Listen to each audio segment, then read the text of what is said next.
Hello, I'm Laura Knights, CEO of Knights Consulting, creator of BlackWomanLeading.com, and the host of Black Woman Leading, the podcast. This podcast amplifies the needs and experiences of Black women leaders in the workplace with a holistic focus on three core areas: leadership development, mental wellness, and relationship management. Our ultimate aim is to help Black women learn, heal, and grow in their leadership capacity.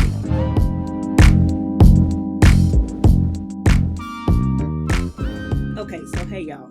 Today I'm solo, and in keeping with our season's theme of driving the narrative of your career, I'm talking about asking for what you want. And so, of course, in our Black Women Leading community, we talk a lot about this topic, and I thought it would be good to bring it to the podcast. Now, when you hear asking for what you want in the context of your professional career, what's the first thing that comes to mind? Think about it, say it out loud to yourself, okay? Maybe you're thinking about how to learn how to confidently ask for more money, ask for a promotion, ask for the lead on the new project, all of these things. And you may be thinking that the key to doing this is just about mastering what you say, how you say it, the pitch, and all of that. And while that's an important part of it, we're going to get into a little framework that might help you prepare for that. It's not the primary key. The real key to advocating for yourself, asking for what you want, and actually getting it, it's about what's happening on the inside of you. Now, y'all know I was going to come with some hard work and some head work on this topic, okay? Your ability to advocate for yourself is deeper than just the ask and the stuff you get as the result of the ask. That's good. We want all of that. We're going to get all that. But at the core, it's about you. Your sense of worthiness, your rights, your value, the fulfillment of your vision and your desires. So yes, it's the head work and the heart work. And we're going to get into some of that in this episode today. But first, let's align on a definition. When we talk about asking for what you want as self-advocacy is your ability to effectively communicate, convey, negotiate, or assert your own interests, desires, needs, and rights. So let's just keep it real. Take a quick poll, with 5 being, I have no problem asking for what I want in the workplace, and 1 being, it's extremely difficult to be direct and ask for what I want in the workplace. Where would you say you fall on the spectrum? And I want you to spend a little bit of time with this, because I think everyone needs to do heart and head work. But as we kind of tease through some of the different elements of this, you may find you need to lean a little bit more into the hard work than you need to lean into the head work, right? Which is your strategy, the tactical piece of this. I want you to help you give some context. We lean into story. We lean into real experience. So I want you to think of a recent or memorable, if you can't think of anything recent, experience that you, let's say, succeeded in asking for what you want in the workplace. Get that thing in your head. If you're in a space where you could take a note, write it down. Write down what was happening. What did you ask for? What enabled you both internally, mindset, confidence, etc., to ask for that? And what enabled you externally, allies, support, the receipts, because you knew that you was the best for the opportunity you were asking for, whatever that is. What enabled you to get that thing? Take a minute and jot that down, because there's seeds here, right? There's kind of content that we can play with here. What supported you in that environment? Likewise, I want you to get a situation where you didn't ask for what you want. Maybe it was in the back of your head or the tip of your tongue. What was it that held you back? Was it the dreaded, quote unquote, imposter syndrome? Y'all know I hate that term. It's some other episodes on why I hate that term. Check out the one with Jody Burry from, I think, season 5. We talked about that. But what was it that held you back? Was it confidence? Was it the environment you knew wasn't supportive, so you didn't want to waste your time and you were just going to get up out of there? What was it? It's important. If you see that a lot of your answers to either enabling or preventing on either side are more about internal resources, my confidence or lack thereof, my self-efficacy, my belief that I could do the thing or lack thereof. Let's talk about cultural scripts, okay, that fall into the hard work area. I was asking for more, and I had that little voice in the back of my head that may have been mama, that may have been grandma, that may have been daddy that said, well, this is good. Why are you asking for more? Girl, don't mess up a good thing. You got a good job already, right? Whatever it is, right? The rules, right, that we've inherited either from our family or society. All of these things come to bear on asking for what you want.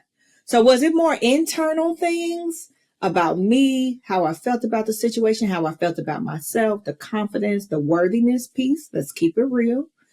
Or was it more external things? I just didn't know what to say. I didn't know how to back it up with support. I didn't know how to make my pitch. The relationship with the people who were the decision makers was already a little faulty. So I didn't know if I could do that, right? Depending on where you see the weight is landing for you with what enabled or what challenged your ability to ask for what you want, whether you got it or not. We're not even talking about whether it was satisfied, but whether you got it or not is not the most important. Were you able to ask for it is what I want you to focus on right now. Okay. Based on what's the leaning, internal or external, that enabled or disabled the opportunity, it might tell you where to lean a little bit when we talk about this hard work and this head work. Okay, you following me? You with me? All right, I hope you're with me. So just as I asked you to think about when you were able to ask for what you want, I want you to think about the consequences on the side of when you didn't ask for what you want. Like what sat with you? Were you disappointed in yourself?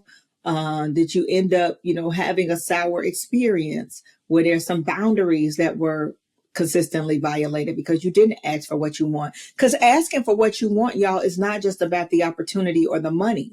Sometimes it's about how you want to be communicated with, how you want to be collaborated with, how you want to be treated, right? How you want to be respected, how you want your work to be respected. So we can think broadly around asking for what we want, right? But I just want to sit a couple of minutes in a self-reflection point, because before we start going to tactical and say it like this and do it like that, and, make sure you got this preparation done, we got to sit with self a little bit and say, hey, was the reason that I couldn't go for it because there was some internal sabotage going on? Or was it some external things happening that I just didn't have the tools to navigate?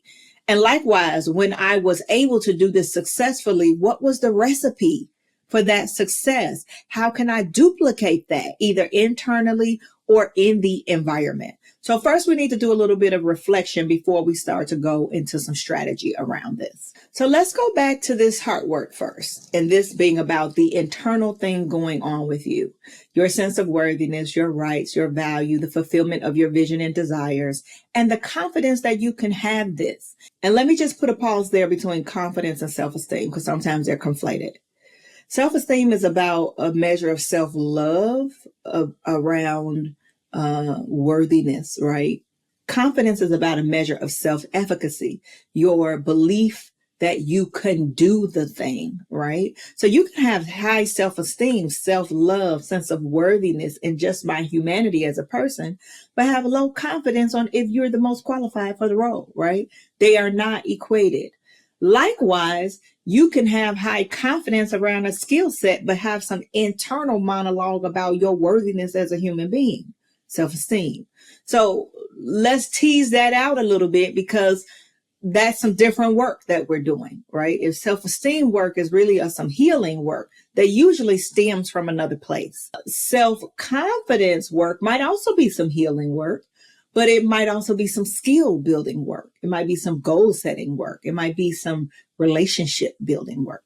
Okay. So I want to just tease that out, because sometimes those aren't clear. And that could also lead us to, is it hard work I should focus more on right now to ask for what I want? Is it head work that I should focus on right now? Okay. So let's go back to this internal thing first. And we're still on the hard work side. We call this internal thing in Black Woman Leading Land the come from. And the come from is the emotional, spiritual, psychological space internally from which you communicate, behave, and think. It's internally where you are coming from, the people experience you. So your come from can be what we call aligned or misaligned. You can be coming from a place of power, a place of abundance, a place of confidence, a place of worthiness. You could also be coming from a place of fear, a place of inadequacy or unworthiness, a place of lack, right?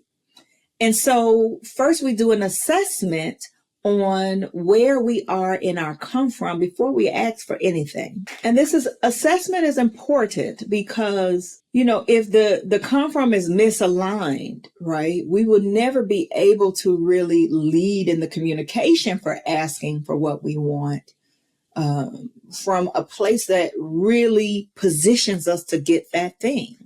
So do you believe you can have what you're asking for, that you are worthy to have it, that is available to you? The resources are available to you, right? And if that come from is misaligned, then we might need to do a little bit of work to realign the come from. And so a quick framework that we use in Black Woman Leading to realign our come from, if we assess how we want to be leading, how we want to be showing up is not consistent with what's happening with us internally, we call it the pedal framework in Black Woman Leading Land. And the pedal framework says, one, you take a pause, which is what we're doing now, to actually stop and reflect on how, when I think back to those scenarios that I asked you to come up with, and when you were able to ask and when you weren't able to ask, what was the internal place that you were leading from, right? Was it confidence? Was it fear? Was it, I don't know if I'm the best for this? Was it, whatever it was? Was it, I know the value I bring here. I'm the best for this, right? Whatever it was, no judgment zone. But if you think back, think back to real scenarios, because this can be very conceptual. But if we come back to real scenarios, we can really see what was going on there. So we take a pause and we reflect a little bit and say, what's going on? In this season, how's my come from aligned or misaligned? And this is a consistent check-in you do, because life be life in y'all. So different seasons come from could be intact over here. You go through some things, this come from could be raggedy, a couple of months down the line because of just how life is going, right? So we check in on this often. It is not a judgment. It is not a shame-based thing. It's what we do as part of our leadership health, right? And checking in on ourselves, just as we check in on our physical health, our mental health, etc. And so, with the come from, if we find that is misaligned, meaning how we want to be showing up is not, our external representation is not really showing up with internally where we are, there's some mismatch. We do this pedal framework. So we take a pause. We start to pull out real experiences. That's why I asked you to come up with those stories, those scenarios, so that we can see how this played out in real life. We tell the truth about the gap between where we are and where we want to be. I want to ask for this confidently, but I'm scared because the last time I put myself out there, I got shut down. So I still got a little bit of that residual fear there, right? We tell the truth between the gap of where we want to be and where we are now. Then we take an action in that direction. The action may be asking for the thing, and I'm going to give you some tips on preparing for that type of thing. But we don't just ask for the thing without dealing with whatever is underneath that keeps the come from misaligned, or that has it misaligned in this season. Sometimes it's misaligned, and let me just pause here before I go to the last L of the pedal framework. Sometimes it's misaligned because what are the seeds of the come from? The come from can come from the come from can come from. Hello. No, I'm just playing. The come from can come from past experiences, even all the way back to childhood, messages that you received, right? When I talked about those cultural scripts, so often in coaching Black women, I've heard them say like they wanted something else. And one of their elders or someone well-meaning, well-intentioned might say, girl, you got that good job. You about to mess that up. Girl, you got that good man. You about to mess that up. Whatever, fill in the blank. But this desire to want more for themselves seemed to be wrong in some sense from the messages that they may have received, right? So that is a cultural script. That's what I mean by that. Sometimes the can come from trauma that you have experienced, right? That has left your self-esteem and or your self-confidence negatively impacted. Sometimes it can come from not only personal trauma, but workplace trauma. People have worked in some really toxic environments sometimes. And even if they aren't in that same environment, some of that residual stuff is there from those experiences. The number of people that I have talked to that are genius in what they do, but they were maybe in a previously toxic environment that has caused them to doubt themselves, has caused them to doubt their value. And they get into this new space that's welcoming and open and want them to bring that value. And they're like, I don't know if I got it, if I can bring it out. When it's clear they got it, right? It could come from that. It could come from systemic stuff, y'all. Racism, sexism, just the systems that we operate in. Capitalism, hello, just the systems that we operate in. So I say all this to say we're doing a reflection piece about why is my stuff misaligned right now on the hard work side. This is not to shame you or to say you did anything wrong. Now, you very well may hold some accountability, some responsibility, but it might be a response to the environment or oppression that you have experienced or abuse you have experienced. So I want to be clear. Sometimes, especially, we attract high achievers. And sometimes this reflection work, when things are not going the way you want it to go, can sometimes lead you to only point to self as the issue. That's not really what I'm asking you to do here. There may be some self-responsibility. I'm asking you to look at the broad range of why might my internal stuff be misaligned that I can't ask for what I want. That's what I'm asking you to do the reflection on here. Okay. So if we assess, and I'm not assuming that you have a misalignment, your stuff might be on point. Align internal is aligned with external, and you just need to head work points of how to have a conversation. We're gonna come to that in just a second. But if you are misaligned internally, externally misaligned right now, this pedal framework could at least give you a reflection to think about it. So let me recap, because I've done some interruptions in between going through the pedal framework. We take the pause.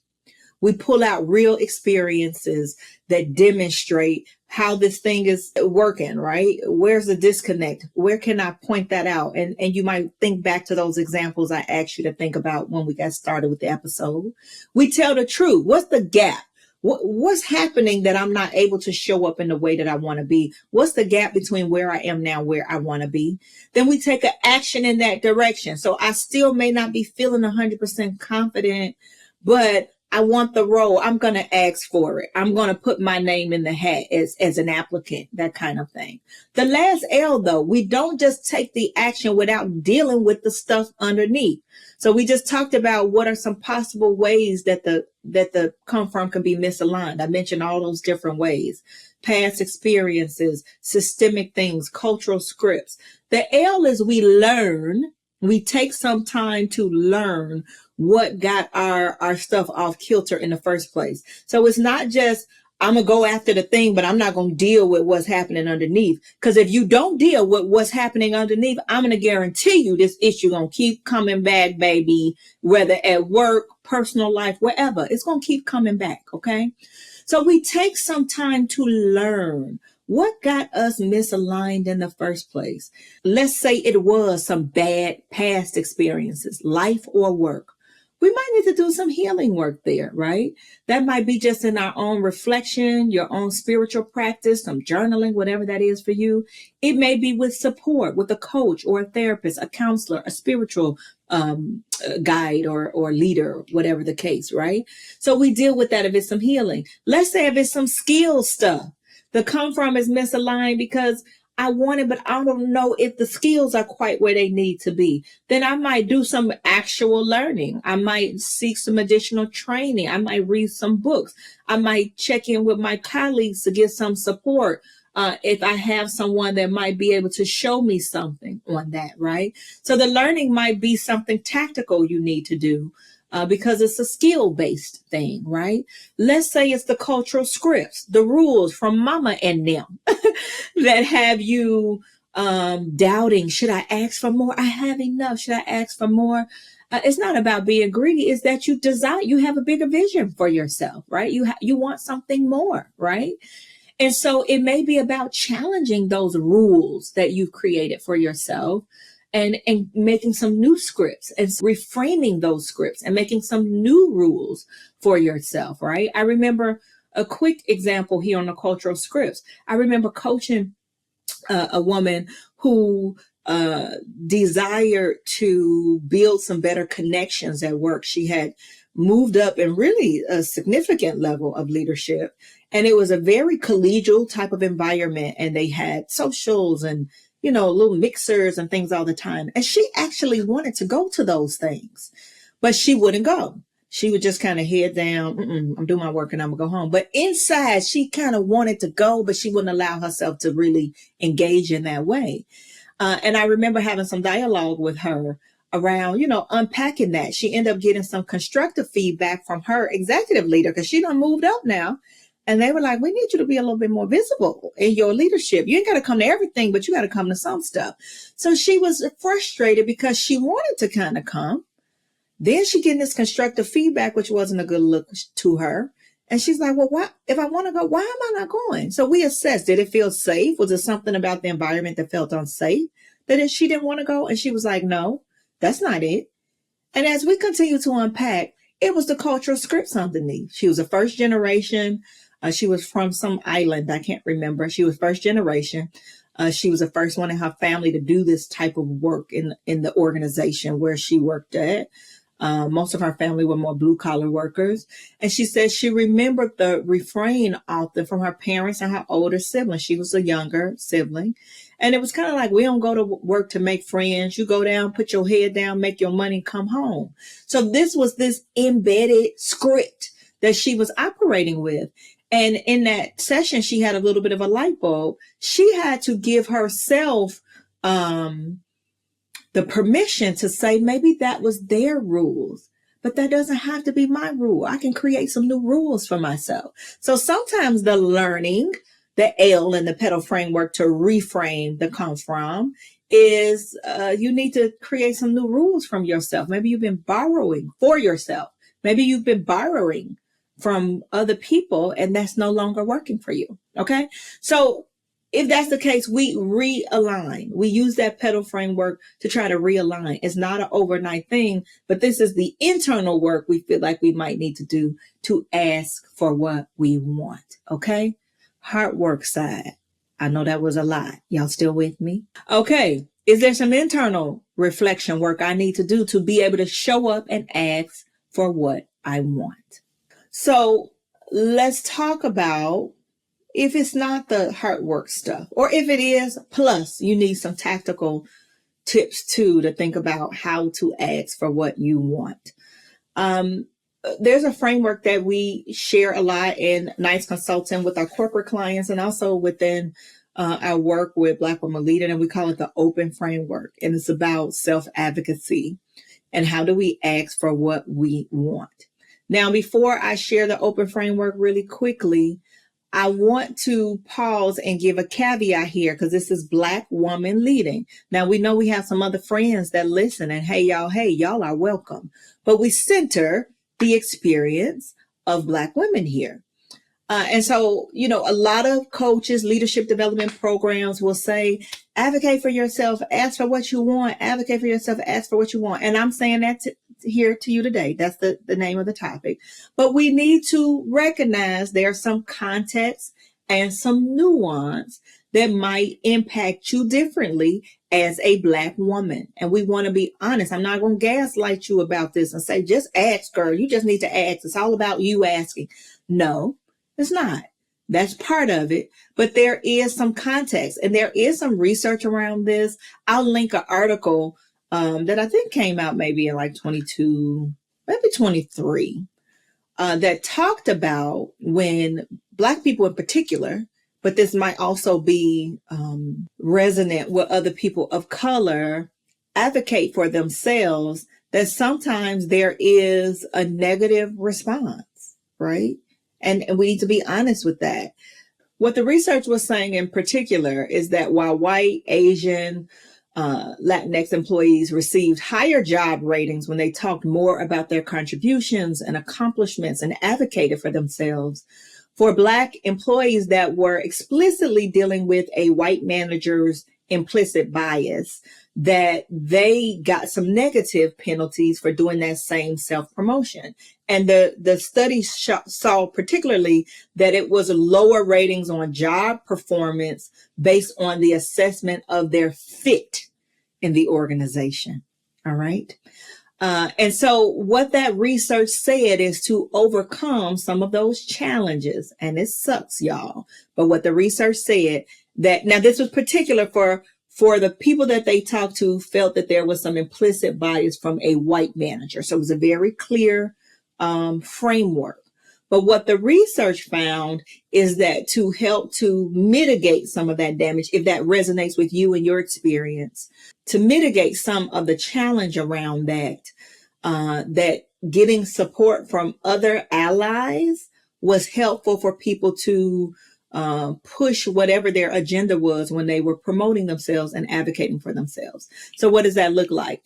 It meant that in those environments, now let's keep it to the context of the research, but I want to tell you this. In that environment where those Black folks felt like they had a white manager with some implicit bias, that what was more supportive of them was to not only them advocating for themselves, asking for what they wanted, but also having someone else co-sign that, a colleague, a sponsor, a mentor, another leader. Now, does that suck? Absolutely, it does. But that's what this particular study found. So I want to just be clear on that, especially if that resonates with you and you assess that maybe it's not a completely safe environment. You might need some co-signing if you're going to stay in that environment. And we just got to keep it real on that. Now, I want to be clear is that here we do not believe that those who are experiencing that type of bias and oppression are responsible for fixing it. No, you are not. But if you're going to be in that environment and you need to navigate that environment, then you might need to utilize some of these things if you're not planning to leave that environment. So I just want to put that out there because we keep it real here. And I'm not going to say just ask for this and do this, realizing that there's sometimes some bias, some racism, some systemic things happening that will impact even your best efforts. And if you assess that that's some of the things you're dealing with, it might be time for you to get out of there. But I wanted to put that out there. Okay. Now let's go to the head work with the open framework. Now with this, I want you to have a particular opportunity in mind. Okay. This is based around a particular opportunity. So what is it that you're asking for? Is it a promotion? Is it more benefits? Is it more flexible working environment? Is it more money? Whatever it is that you're asking for, what you want, we want to have that clear. And it's very important that you be clear so you can be specific in the ask. Okay. Now there's a concept called the focus and the frame. So there might be a lot of things you want, right? A lot of things you want. Focus and the frame. The focus is what is the priority we're going to zoom in on in this preparation work we're about to do right now. The frame might be things in the peripheral. Did I say that? Peripheral. Things in the peripheral. Funny word. That are consistent. They might be adjacent to, but I want you to get laser focused to what it is that you want. That's the focus. Now the frame stuff, we may come back to that. We may add that on later once we get that initial thing we want, but focus and frame, parse that out for yourself. A great resource for this, and I'll drop this in the chat too. We just read this as our Q1 book club read, is Negotiating While Black by Damali Peterman. She has a really clear framework to help you ask for some of this stuff, but she helps you separate out that need, want. She uses different language, but it's focus and frame, essentially, is what she's talking about. I'll hyperlink that resource in the show notes as well. So you've got the clear thing that you want. The open framework, let's go through it. O is outcome. Very clearly, clarify the outcomes of what you want. That's the focus. What is the ideal? Let me just run through this real quick and come back and just run through them and then give the detail. Okay, the O is the outcome. clarifying what's the end game you want to get out of this, the focus. The P is preparation. What do you need to do to prepare? The E is engaging in the conversation, and the N is managing the inner narrative, is going back to the heart work. So let's go back to O, clarify the outcomes. What is it that you desire, right? What's your vision? What do you really want? And think about this as the max and the min, okay? What opportunities do you want? What's important to you? What's the end game? What's the ideal in the dream world?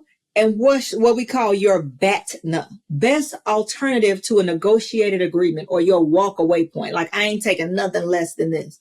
Get that gap for yourself, because I believe that not having the walk away point is really why a lot of people lose the negotiation. Okay, so take a moment to dream.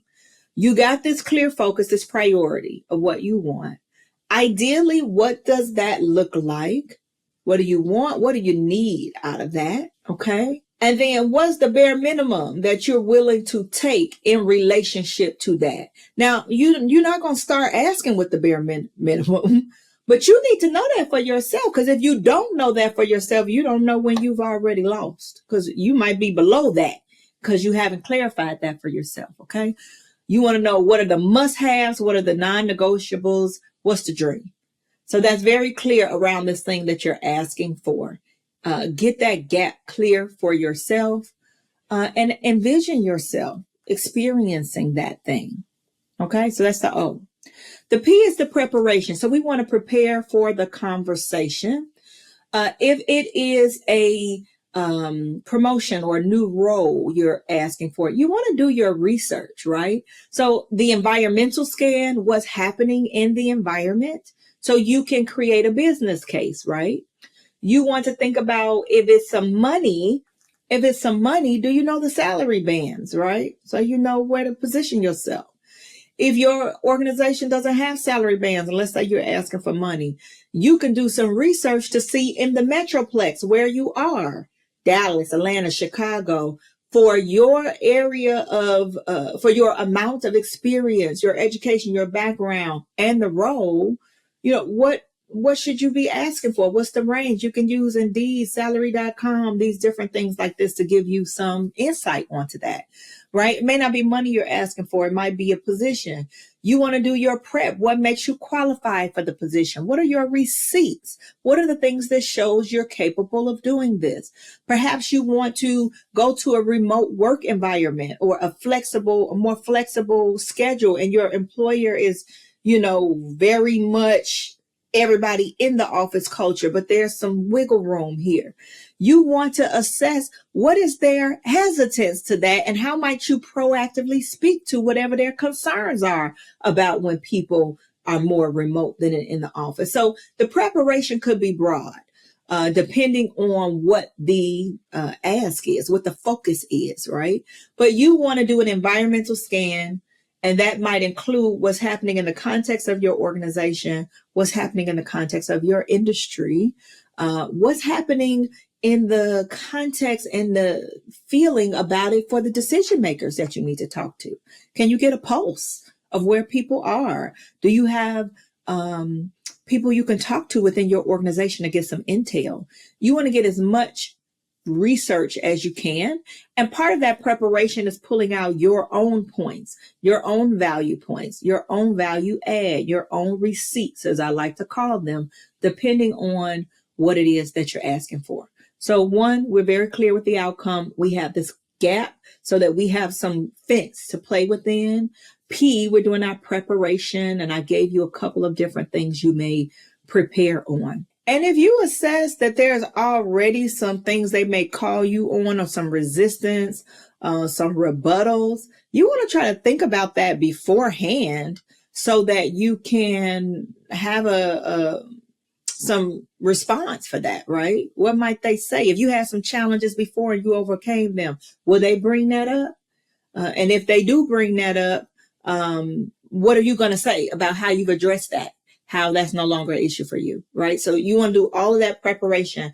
Part of your preparation may also include, if we go back to that self-advocacy research, part of your preparation may also include tapping into your network. If we go back to that self-advocacy research that I referenced just a bit ago, if you assess you're in that environment, and even if you're not in that environment, it's always good to have co-signers, right? But especially if you're in that environment where you feel like there might be a little bit of bias going on, the research is saying you really need some of that backup. Can you have some pre-meetings with your allies? You have mentors? Do you have sponsors to say, hey, here's something that I'm planning to ask for. Here's my pitch for it. Can you back me on that, right? That's your prep too, so that you have the ducks in a row, as they say, as you're preparing to go to the next step, which is E, and engage in the conversation. All right, so E, engage in the conversation. You've done your prep, you have your clear ask, you have your fence to play in. You want to make your ask and you want to be very concise, right? You can use some storytelling tactics, frame the narrative. What is the benefit that's going to be in it for them? And that's that storytelling piece. What are they going to get out the deal? So that might be the benefit to the organization, to the department, to the team for this ask, right? You giving what you want to get out the deal, but there has to be that storytelling piece says that we tap into the emotional resonance with them. What are some of the things that they will benefit? What will be the value add for this ask that you are coming with, right, to the organization? We prepare from a tactical. We schedule the meeting. We maybe depending on reading the room and managing up of who you may be talking to. Are they people that need a couple of bullet points before so they can engage with you? If you put everything on them in the meeting on the spot, will they not be able to respond and have to table it, right? You want to set the meeting up for success. So not just in preparing your talking points, that storytelling piece, but also in the just the logistics of it, right? If you know who you're talking to, if you have a sense of your audience, what helps them? Sending a couple of bullet points beforehand, doing a follow-up, already scheduling the follow-up meeting before you leave the meeting, all of those kind of things. So we want to engage. We need to speak with confidence. So that's back to that come from work. We talked about the heart work. And if you don't have it and you're still doing that learning part of the pedal framework, fake it till you make it. But by all means, make it. By all means, do the work to make it. But in that moment, you might need to pull up something, pull up an internal resource so you can show up in a way that really commands the influence that you want to have in that space. Okay. The other thing I would ask you to be proactive about, especially if you know it's an ask that's going to require some follow-up, that you stay on top of the follow-up, right? If you leave the discussion and they're like, let me check on that and get back. You don't just wait and twiddle your thumbs. Ask them, can we schedule something in 2 weeks to follow up? If they need a little bit more time before they commit, you do the follow-up. You do the consistent follow-up so that you can keep the momentum on the conversation. It may take multiple conversations. You may have to go back and get some more information and bring it back. Okay. So OPE, we've done. The N takes us right back. So we're bookending. It takes us right back to that heart work piece that we talked about in the beginning. And it's managing the narrative. Even as you're doing your work, and as I said, different seasons of life bring us different aligned, misaligned come-froms. Sometimes that little mindset piece can come in. It can come in and say, well, should I be asking for this? Who do I think I am? Like, why am I doing this? Am I even prepared for this? Am I even equipped for this? That inner narrative can come. And so we want to manage that. What I encourage you to do is to meet that with facts. Sometimes that's anxiety talking. And when we look at the real facts, we have receipts that show that we're more than capable to do the thing that we're trying to do. We're more than qualified for this ask, but there might be those cultural scripts or that past bad experience that may be speaking to us. So sometimes we need to speak to that fear, that anxiety, whatever that thing is that might be messing with the mental, to say, nope, I got receipts for this. So when I told you to do your receipts file earlier, that wasn't just for them. That's for you too, to reinforce that you can indeed ask for this thing, to remind you of who you are, right? Sometimes we're going to have the opportunity and we might miss the shot because that internal stuff comes up or because we weren't prepared. So this managing the narrative piece is about managing the internal hard work, the mindset, but it's also about practicing some self-compassion and some grace with yourself, right? If you foiled it the first time in the ask, is there opportunity to circle back and try this thing again? Let's try it again if that opportunity is there. Okay. So I hope this was helpful for y'all. We have talked about asking for what you want. You worthy of it, girl. Ask for the thing. And you know what? The only thing they could say is no. And you've heard that before, right? So ask for it, right? Ask for the thing. But while you're preparing to ask for it, I want to encourage you to do that heart work and that head work so you could show up confident, so you could show up really in the presence and the energy of abundance, right? And knowing that the thing that you're asking for is something that you can have. It's something that you can have. And if you can't have it this time, you can ask again for the next time. If you can't have it in this place, maybe there's another place where you can have that thing.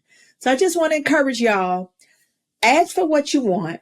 Do your hard work, do your head work, try this open framework. If you need to go back and listen, pause, take some notes, do that.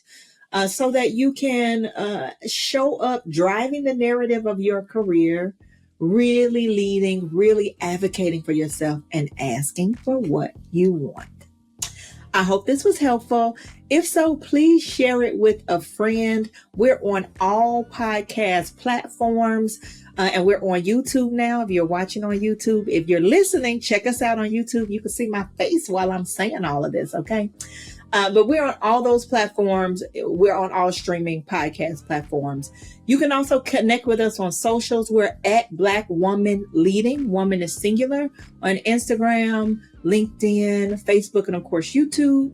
If you want to learn about our programs, events, and things we have coming up, check out our website at blackwomanleading.com.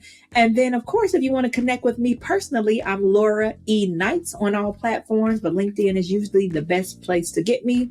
And then finally, if you want to learn about the work we do inside of organizations to help them really support their leaders to be more competent, confident, and conscious leaders, check out our corporate site at knightsconsultinggroup.com. We would love to connect with you in any of these ways. And until next time, be well.